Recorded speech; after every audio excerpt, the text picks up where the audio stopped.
1968, a new phase is now starting. We have reached an important point when the end begins to come into view.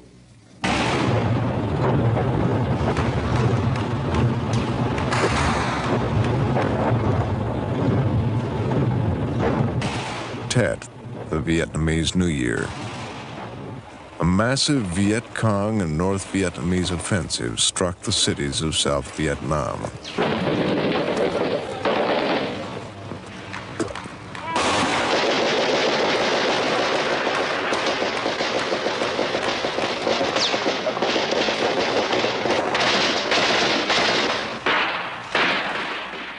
The attacks spilled into the living rooms of America and split the White House staff. Yes, I was optimistic after the Tet Offensive, even more optimistic in a sense than before, because it's one thing to have confidence that you're going to cope with this maximum effort. It's another thing to see that everyone was coping. You'll see that the cables from Saigon, from Ambassador Bunker, told us that the enemy was defeated on the ground very early. It would take time to mop up.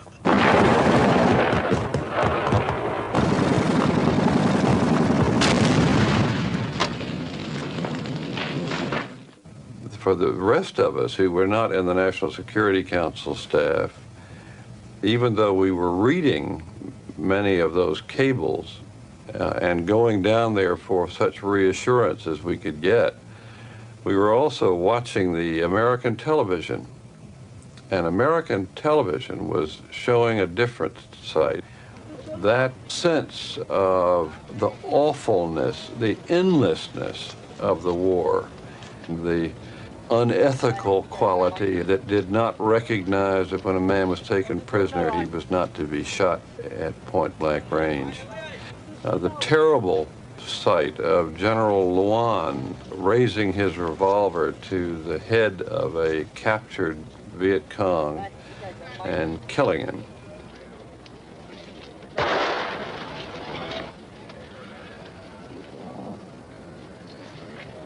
They were awful, the contradictions, the cables on the one side, the television on the other. It was very disturbing.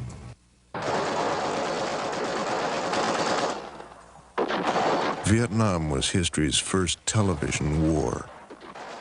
Now, as the fighting ripped into Saigon, millions of Americans watched the battle on the evening news. We've got two more alert forces that are trying to push him out this way, but he's heavily fortified. He's got a lot of ammo. What's he got, small arms? Small arms, automatic fire, grenade launcher, and hand grenades. You lost any men here? Well, I've got six people I've had wounded. Now CIA men and MPs have gone into the embassy and are trying to get the snipers out by themselves.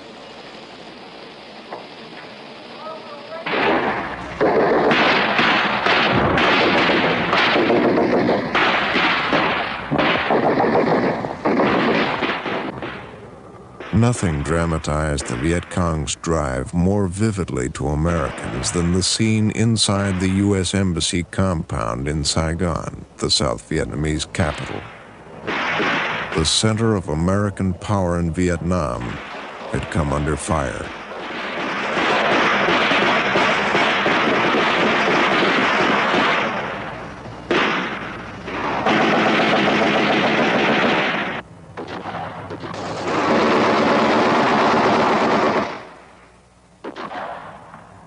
General, how would you assess yesterday's activities and today's in the populated areas? The consternation was indeed maximum. For years, the North Vietnamese and Viet Cong had fought mainly in the rice fields and jungles. Now, for the first time, they were fighting in the cities in their biggest offensive of the war.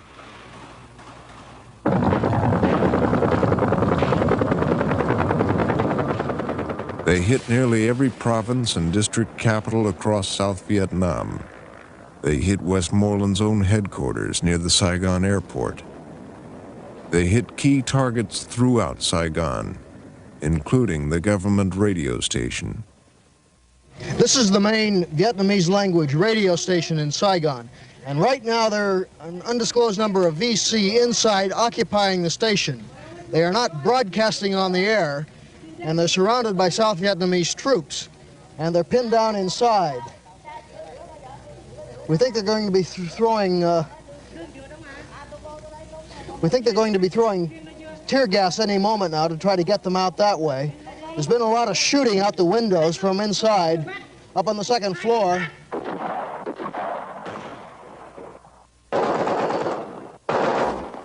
Thì khi tôi ra khỏi đài phát thanh á, a comrade inside the radio station had captured an enemy machine gun and had fought with it throughout the night. By 9 o'clock in the morning, he had only 20 rounds left. He was wounded, his leg shattered. He asked me to go and find out whether he should try to hold the place or blow it up. At about 10 o'clock in the morning, we had only 8 men inside with a very large explosive. They detonated the explosive, destroying the entire radio station and sacrificing themselves in the blast.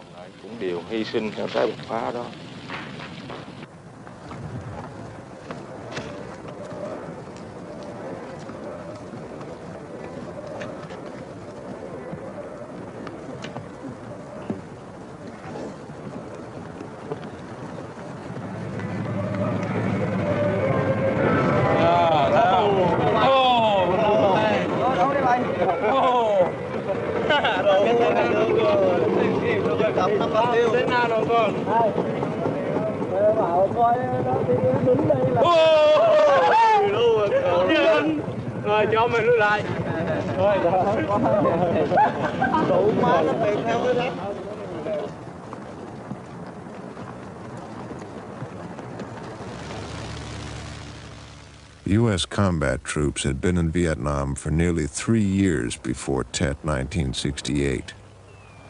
Yet all their superior power had failed to grind down the enemy.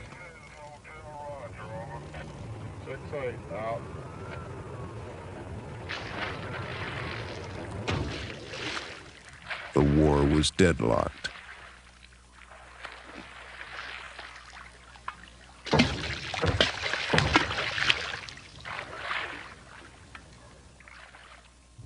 In July 1967, communist planners in Hanoi debated their next move.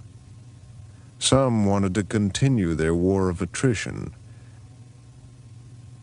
but Ho Chi Minh approved a bold offensive designed to break the deadlock and open the way to power. The war in 1967 posed a different problem for Lyndon Johnson. He had to raise taxes to continue both the war and his social programs. To rally domestic support, he had to promise light at the end of the tunnel. How do you see it, General? Very, very encouraged. I've never been more encouraged during my entire almost 4 years in country. I think we're making real progress. Everybody is very optimistic that I know of, who is intimately associated with our effort there. We feel that on the military side there has been substantial progress over the past 2 years, and that in the last 6 months the progress has been even more rapid than in the 18 months before that. All the challenges have been met.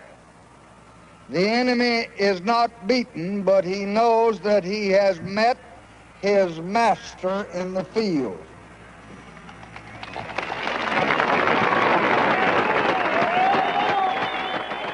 Johnson had orchestrated this campaign of optimism only weeks before Tet. But he had reason to believe an enemy attack of some kind was coming. During the 2 previous years, the Communists had staged winter offensives along South Vietnam's borders. Now, as U.S. intelligence detected large deployments moving south, Westmoreland expected similar assaults.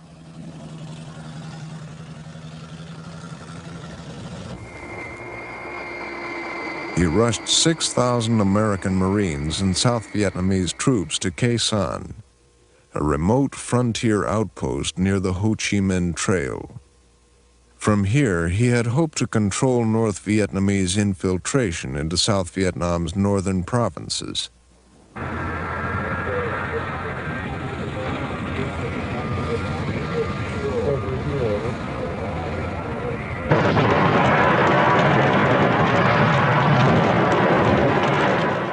The North Vietnamese attacked Khe San in January, several days before Tet.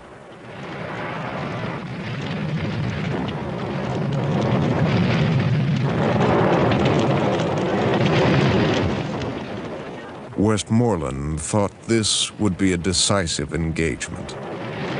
Oh, I think his plans concern a major effort to win a spectacular battlefield success on the eve of Tet, which is the Chinese New Year, which takes place at the end of this month. Johnson was so concerned that he kept a model of Khe San in the White House. But neither he nor his generals then fully knew the Communists' real purpose in fighting there. I did feel that it was a target that the enemy was very much interested in, that he would want to seize it. And I wanted to fight him in the hinterland rather than allow him to get down among the people, which had been very costly in casualties. Our objective was to inflict casualties on the enemy at Khe San, thus compelling him to shift more of his forces there from the southern part of the country. In that way, it would be possible for our people to organize in order to liberate the South. But because we drew larger enemy forces into Khe San and allowed them to supply and reinforce themselves, we could not turn the encounter into a final big battle. Days after they began to shell Khe San, the Communist commanders issued final orders for their nationwide offensive against South Vietnam cities.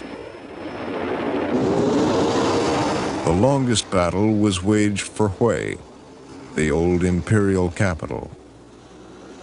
Survivors of the battle tell different stories. One is a refugee with families still in Vietnam. The night of Tet, the Lunar New Year, was different from other New Year's Eves. Firecrackers went on longer. They came faster and faster. There were more, many more than on other New Year's.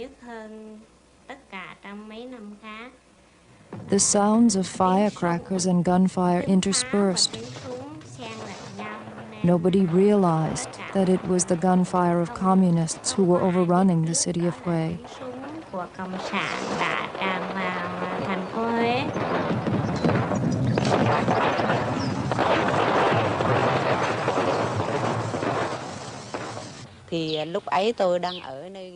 At that time, I was at the nursing school, now the secondary school for nurses. I was among the students there, and weapons were smuggled into us.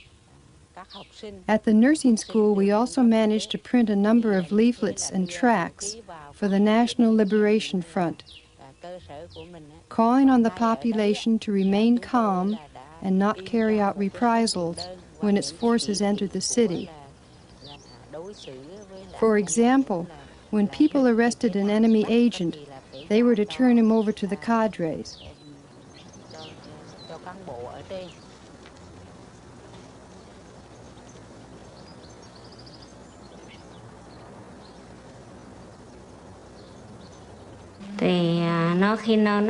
Communist soldiers came in and asked my father his occupation and his residence.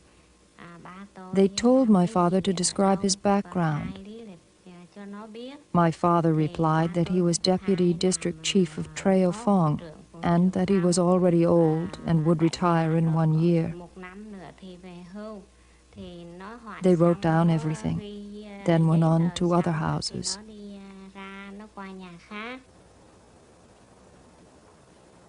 The North Vietnamese and Viet Cong dominated Hue for 3 days.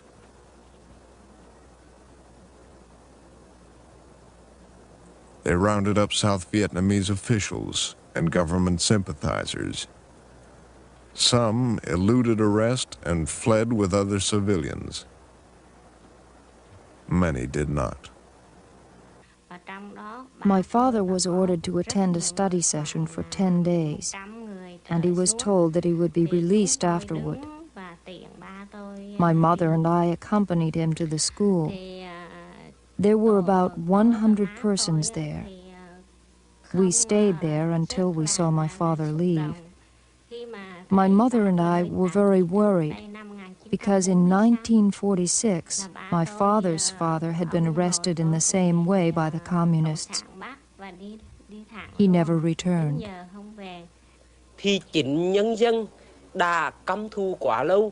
The people so hated those who had tortured them in the past that when the revolution came to Hue, they rooted out those despots to get rid of them, just as they would poisonous snakes who, if allowed to live, would commit further crimes.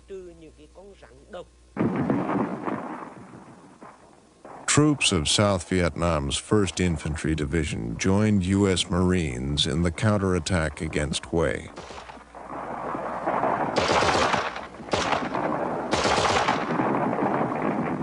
Many were fighting for their homes and for an historic city. The Nguyen emperors had built the citadel, Hue's walled fortress, early in the 19th century. They modeled it on the impregnable Forbidden City in Peking, the Chinese capital. The North Vietnamese Army set up a command post next to the throne, in the Palace of Perfect Peace. Delta Company, 1st Battalion, 5th Regiment U.S. Marines, headed for the citadel. I think my most vivid memory as I went in was in talking with one of the other company commanders who had already been participating there in the action for a couple of days. And in a very matter-of-fact way, without a great deal of embellishment on his part, he just frightened the hell out of me in telling me how bad it was.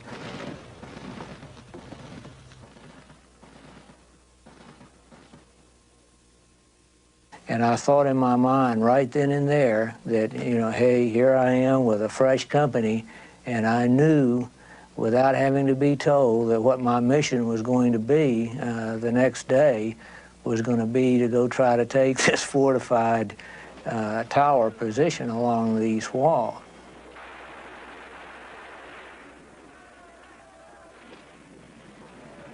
And sure enough, that evening when I went in to be briefed, Major Thompson, he just said, Delta Company, tomorrow you're going to take that east wall.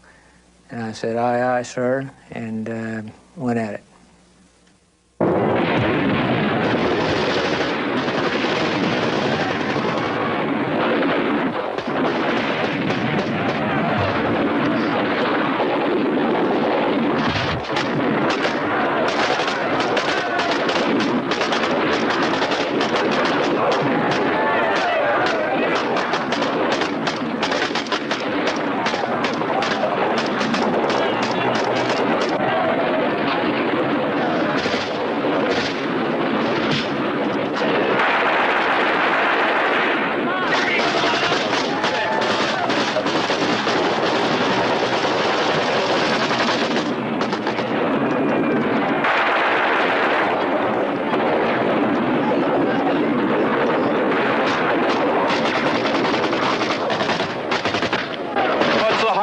part of it. Not knowing where they are, that's the worst one. Riding around and running the sewers and the gutters anywhere. Be anywhere. Just hope you can stay alive from day to day. Everybody just wants to go back home and go to school. That's about it. You lost any friends? Quite a few. We lost one the other day. The whole thing stinks, really.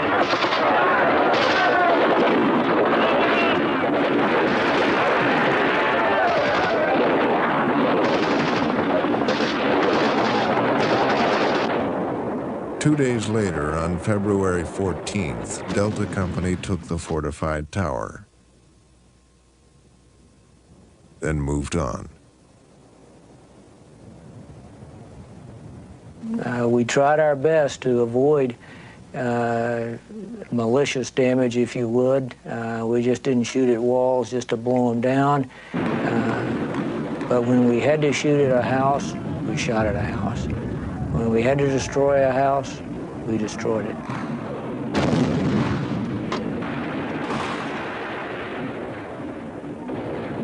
But we didn't go in there with the express purpose that this is a wonderful opportunity to show how great our weapons are and how much destructive power they possess.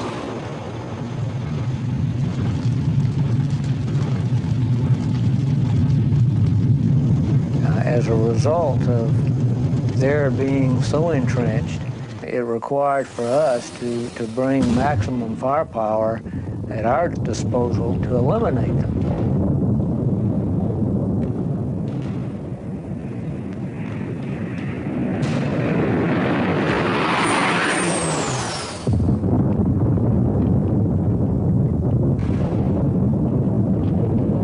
But we were fortunate in that we did have the weapons that were capable of rooting the NVA and the Viet Cong out of their positions. Thì nó bắt đầu là dùng bằng hỏa lực, là bằng phi pháo á. They directed artillery fire into the area where I lived. Thì quá như thế là nó sáng bằng nhà cửa rồi đến cây cối ở nương. All the houses and trees were destroyed. Thứ là mảnh đất.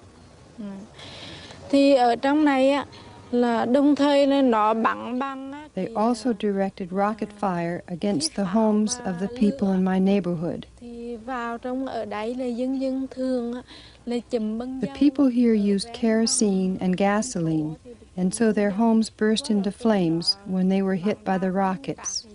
Thì dầu và xăng thì nó bốc lên nó cháy, thì ở trong đó là cụ già rồi là trẻ. Old folks, children and pregnant women who could not flee were burned alive in their homes. Thì điều nằm trong không thể là chạy ra được, thì bị cháy ngốt trong người ngôi nhà đó.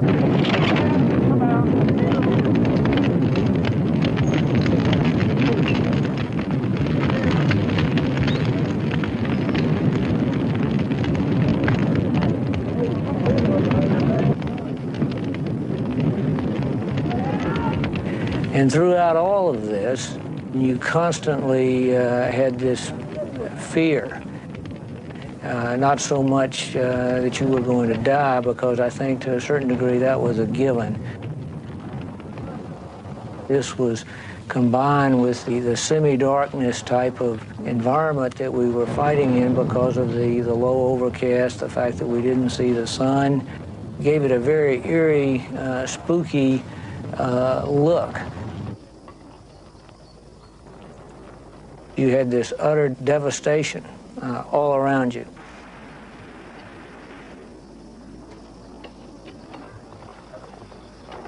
You had this horrible smell. I mean, you just cannot describe the smell of death, especially when you're looking at it a couple of weeks along. It's horrible. And it was there when you ate your rations. It was almost like you were eating death. You couldn't escape it. After 24 days of fierce fighting, South Vietnamese Army units entered the citadel and raised the flag of South Vietnam. Hue had been saved, but destroyed.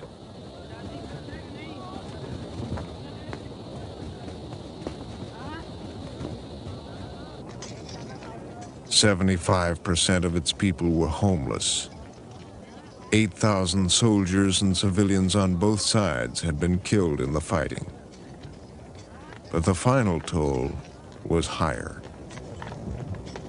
In 1969, a communist defected and told the chief ofTua Tien province that the communists had buried a number of people in the Xuan O and Xuan Dai areas.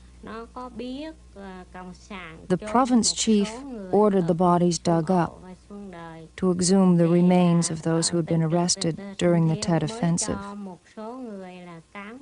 I, along with others whose relatives had been killed, inspected the remains.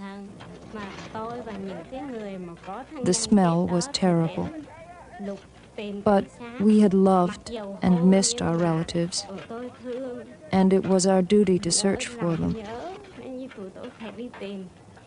Those who found the remains of their relatives were gratified, and those who could not were sad. I continued looking along with others.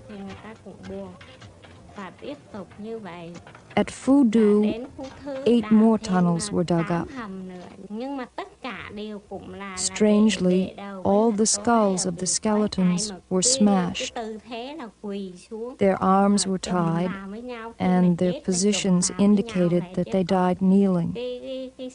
The skeletons were not stretched out. They were bundled up or huddled.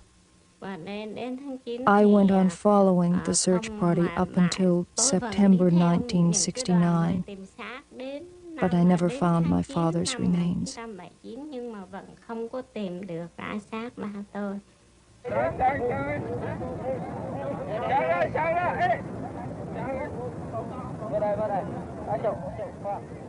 The bodies found in the mass graves were solemnly reburied by the South Vietnamese government. Bodies of officials, army officers, priests, students. Some who bore no visible marks of violence had presumably been buried alive.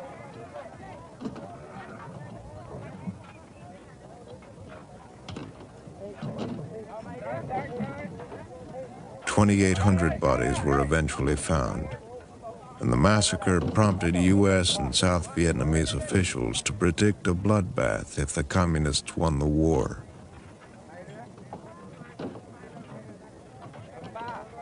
For the communists, however, the Tet Offensive fell short of their expectations.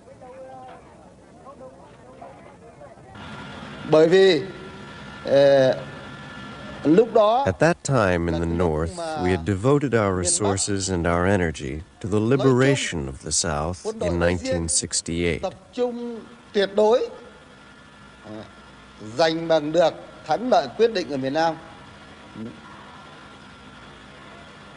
And when this could not be achieved, we certainly felt a little let down.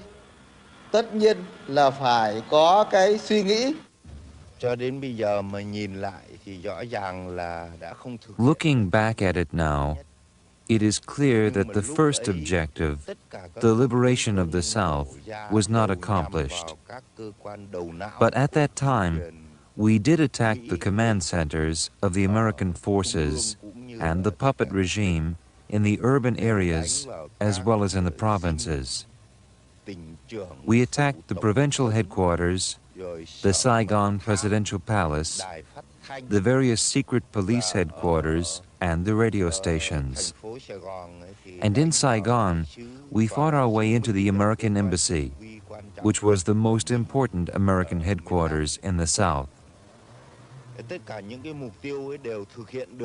We were able to occupy all these places, but we could not hold them. Therefore, we did not gain enough time for the people to stage their general uprising.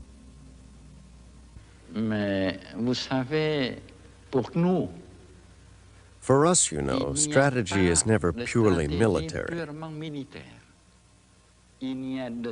Our strategy is always a general and integrated strategy.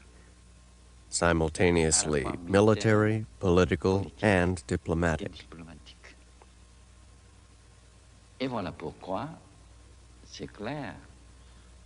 Thus, the Tet Offensive of 1968 obviously had an objective that was both military and political.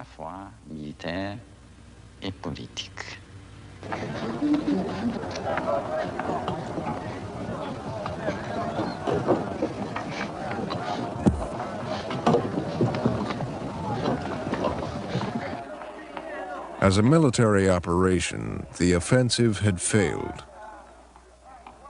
The Southern Viet Cong guerrilla forces had surfaced to be killed or captured in large numbers. After 1968, the war was increasingly fought by North Vietnamese as a conventional conflict. The political goal of forcing President Thu to accept a coalition government also failed. What they have realized in the city, that the people was against them. So I believe that the general uprising, they have a hope, have not happened. They have met with the anti-communist sentiment from the people in the city. So they fell in both countryside and city. But even though it was a considerable military setback for the North Vietnamese and Viet Cong out there on the ground, it was in effect a brilliant political victory for them here in the United States. I'm not sure I fully understand the reasons why that should have occurred. But it became very clear after the Tet Offensive that many people at the grassroots, such as my cousins in Cherokee County, finally came to the conclusion that if we could not tell them when this war was going to end, and we couldn't in any good faith, that we might as well chuck it. The Tet Offensive came as a brutal surprise to President Johnson and all of his advisors. We had been led to believe that the Viet Cong were pretty well defanged by that period, that the pacification program had worked very well, that most of the villages in South Vietnam were secure, and that it was virtually impossible for the Viet Cong to rise to the heights that they did in 1968.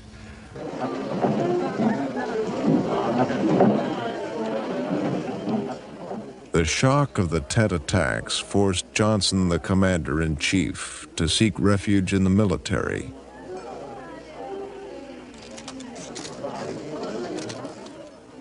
Johnson, the president, said nothing to the nation.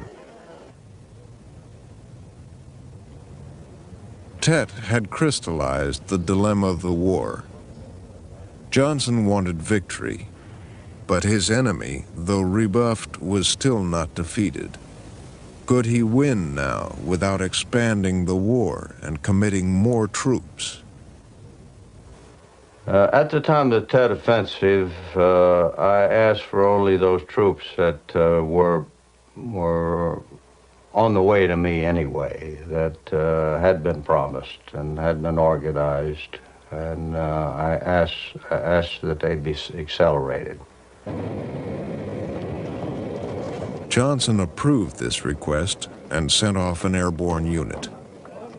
But by now, Vietnam was draining America's overall military force. Johnson's generals pressed him to take a step he had always resisted, to call up the reserves, to gird the nation for a bigger war. Mr. Johnson then sent a message: if you need further reinforcements, please call for them. I took no steps in that regard till General Wheeler came over. He was the chairman of the Joint Chiefs of Staff. General Wheeler told me that it was a good prospect that the reserves would be mobilized, that the strategy would be changed. And if reserves are mobilized and our strategy was changed to be an offensive strategy that would break down some of the geographical barriers of Laos and Cambodia and allow us to take the war to the enemy in a more effective way through the bombing campaign, what would I want to bring the war to an end? It was in the context then of a contingency plan based on an assumption of a decision, and it was not a request per se. But it was presented as Westmoreland's request for 206,000 troops for Vietnam. General Earl Wheeler said they were needed to stop another attack. In fact, Wheeler planned to keep half the troops at home to replenish the depleted reserves. Another advisor wanted to use the troops to invade North Vietnam. I thought that the extra troops would be justified only if we used them in a very active policy to force an end to the war on the ground through putting forces into North Vietnam as far as north as Vinh and blocking off on the ground with U.S. forces the multiple trails in Laos. Johnson turned the troop request over to Clark Clifford, his new Secretary of Defense, a trusted advisor and supporter of the war from the beginning. President Johnson appointed a task force as soon as I went into the Pentagon and named me chairman of the task force. The reason was that the military had specifically requested 206,000 more troops be sent to Vietnam. He wanted that analyzed. He wanted us to determine how the troops could be gathered and sent, what the social, political, economic impact might be on the United States. The troop request came at a time when Johnson was concerned about Khe San, where the Marine garrison was still besieged.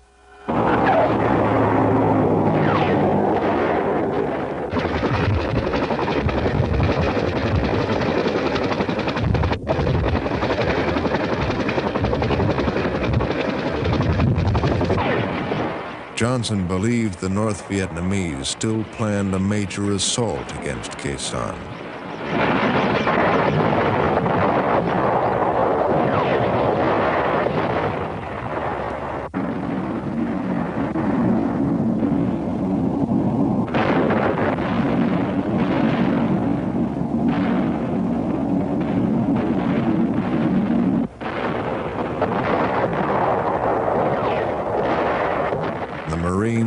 Surrounded and outnumbered, were enduring deadly artillery barrages as they waited for the North Vietnamese to storm the base.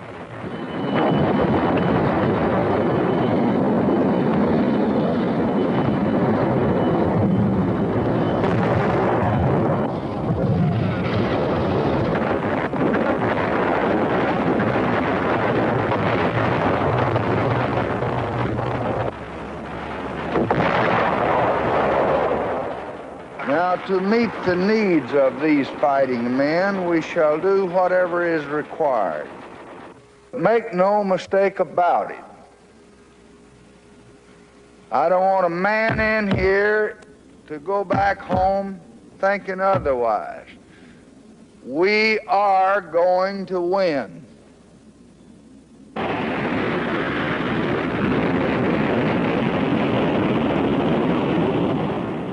Johnson did meet the needs of his men at Khe San. He unleashed the Air Force against the North Vietnamese encircling the base in one of the most intensive bombing campaigns in history.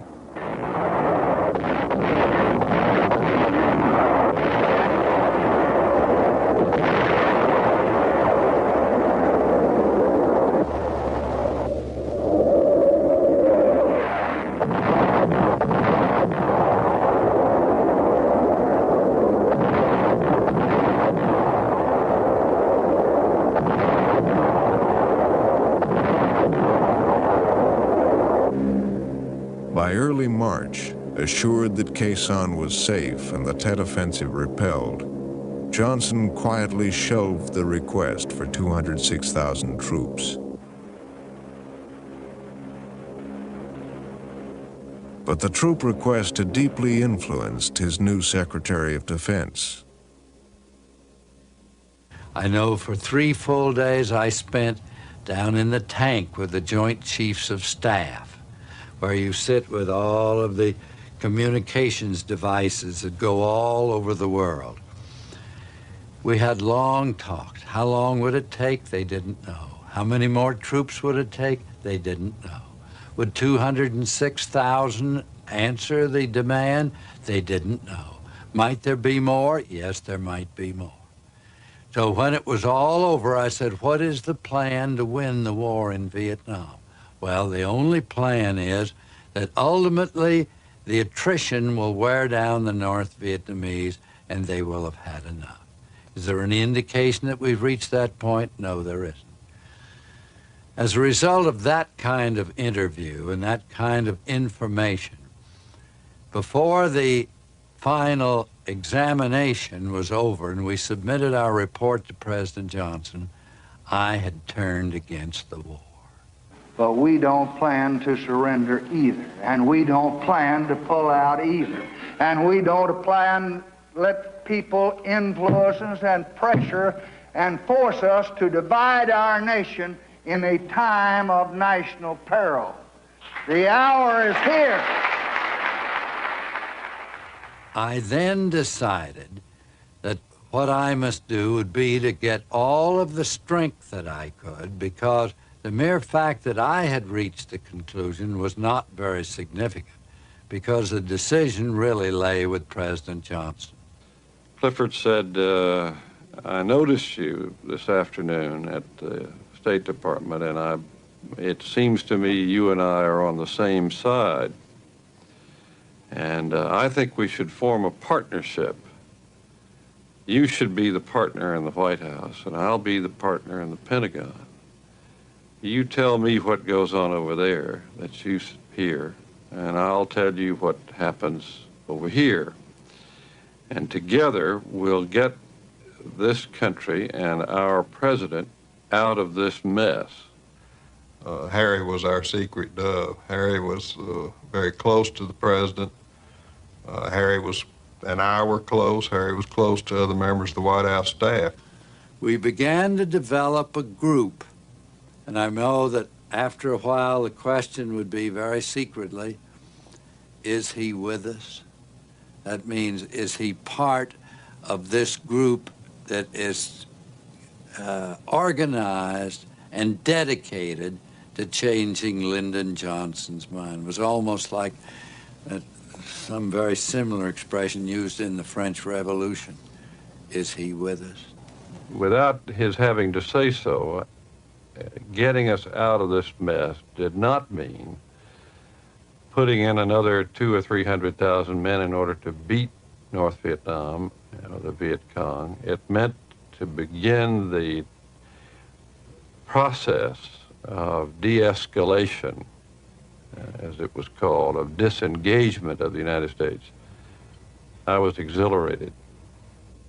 On March 10th, the New York Times revealed the Pentagon's request for additional troops. The request had been a closely guarded secret. The disclosure stunned members of the Senate Foreign Relations Committee, then holding hearings on Vietnam. Secretary of State Dean Rusk was grilled on live television for 2 days. There is incipient uprising in this country in opposition to this war, and it's going to get worse. This talk about sending over 100,000 to 200,000 more troops, you're going to create a very serious difficulty in this country if you people in the administration go through with that. Now, Mr. Secretary, for some years we have been bombing the North. As I understand it, this bombing of the North had 3 purposes. 1, to hurt North Vietnam. That's been done. Secondly, to stop the infiltration of men down across the parallel and the Ho Chi Minh trails. Has that been done? It has not been stopped completely, Senator, and we never supposed that it could stop it completely. But we do know that it has had some major impact upon the capacity of the other side to carry out this infiltration, and has cost him very heavily.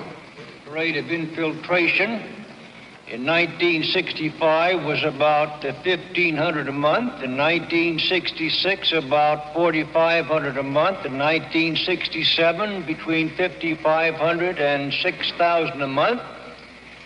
And in 1968, it's my understanding that in January, 20,000 men came down from North Vietnam into South Vietnam. Is that a correct figure or a correct estimate? I would accept those as approximately correct, sir. Then the third factor, in addition to hurt, reducing infiltration, the third factor was to bring Hanoi to the conference table.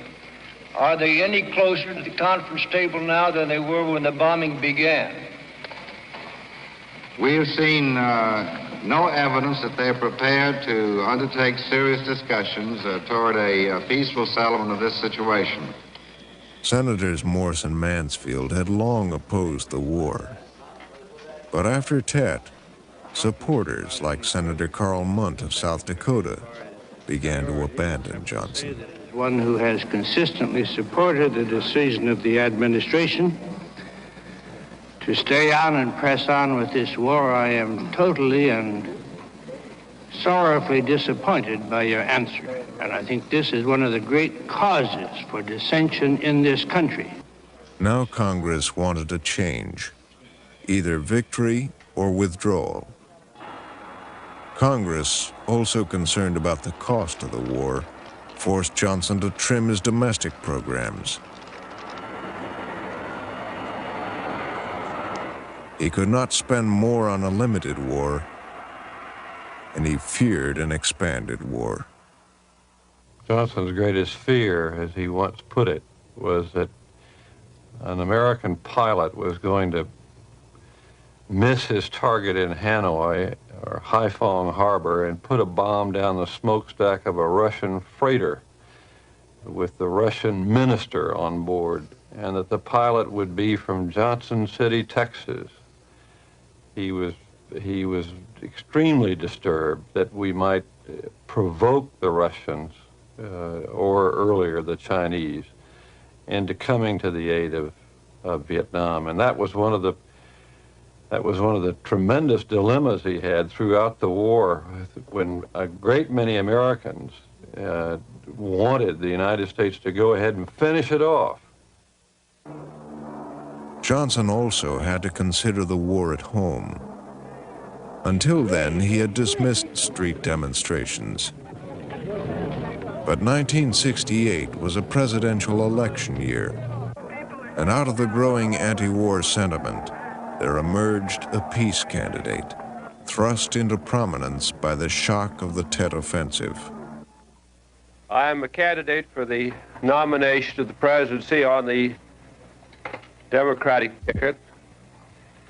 I run for that office against an incumbent leader of our party because I believe, as I find many people in this country do believe now and have for the last 5 or 6 months, that we are involved in a very deep crisis of leadership, a crisis of direction, and a crisis of national purpose.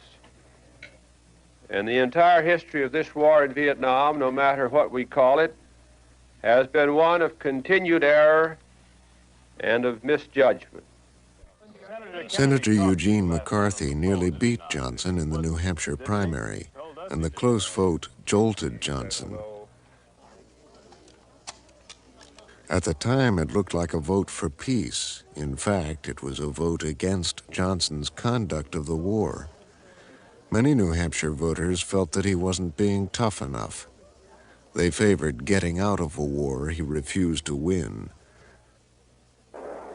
Johnson was further rattled when Robert Kennedy joined the presidential race. The glamorous Kennedys had always worried him. Robert had switched to a peace platform, and Johnson smelled defeat in Wisconsin, the next primary. A faraway war was taking its toll at home. Johnson turned to a group of elder statesmen called the Wise Men. They had consistently backed his war policies. He convened them on March 25th. They included establishment figures like former Secretary of State Dean Acheson, former Ambassador to Vietnam Maxwell Taylor, and former National Security Advisor McGeorge Bundy. And our recommendation, on the whole, not without dissent, disagreement, was that there should not be an increase in force levels in South Vietnam, and that there should be a modification of the policy of bombing North Vietnam. Now, here was a group saying, Mr. President, stop trying to win the war, start cutting back, don't send any more men, we think you ought to get out. It was a very bitter pill for him.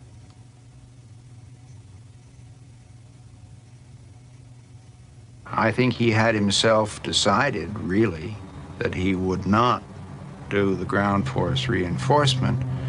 So it was more our gloominess, in a way, than our specific recommendations that he may have found troubling.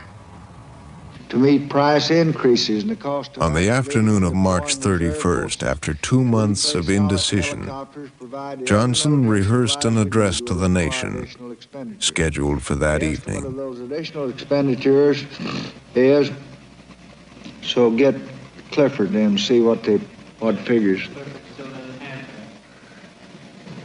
This fiscal year, well, you're going to have to get them in the next hour so you can mimeograph it, because George's going to want. In this fiscal year, and as late as March 28th, his aides were still divided on Vietnam policy. It was a strong, we will be in there, we will be fighting, they will not drive us out, we will save Vietnam speech. There was a meeting in Secretary Rusk's office. Rusk, Clifford, Bill Bundy, the Assistant Secretary for the Far East, Rostow, and me. Clifford said, the speech is a disaster. I thought the draft was dreadful. I thought that it was harsh. I thought that it talked about the continuation of the war. It talked about Tet, how Tet could be resolved. There was some suggestion about sending some of the men, not the whole 206,000. To me, it needed much changing and much amendment. The really surprising thing was that Rusk and Rostow did not fight Clifford on that, but began to speak as if, all right, what do we have to put in line to write a different kind of speech? I went back and wrote a different speech, a very different speech. As a quick illustration, the first few sentences of that speech in the original draft said, I wish to talk about the war in Vietnam. That was the first sentence. By the time the speech was written and rewritten, we worked days on it before it was given, the first sentence read, Good evening, my fellow Americans. Tonight I want to speak to you of peace in Vietnam and Southeast Asia. And that speech was almost a complete reversal of what the speech started out to be. Tonight I have ordered our aircraft and our naval vessels to make no attacks on North Vietnam, except in the area north of the demilitarized zone where the continuing enemy buildup directly threatens Allied forward positions and where the movement of their troops and supplies are clearly related to that threat. I had cut off the peroration, the ending of the speech, which was a kind of Macpherson effort to write Churchillian. It had been on every draft of every speech from the beginning. Clifford called me just before we met on that Saturday and said, you know, that peroration doesn't belong there anymore. The speech has changed. You can't make the kind of speech we've now got and then end it with the sort of we will fight them in the lanes and the villages and the beaches language that is in that peroration. So I just cut it off. I didn't have time to write a new one. Johnson asked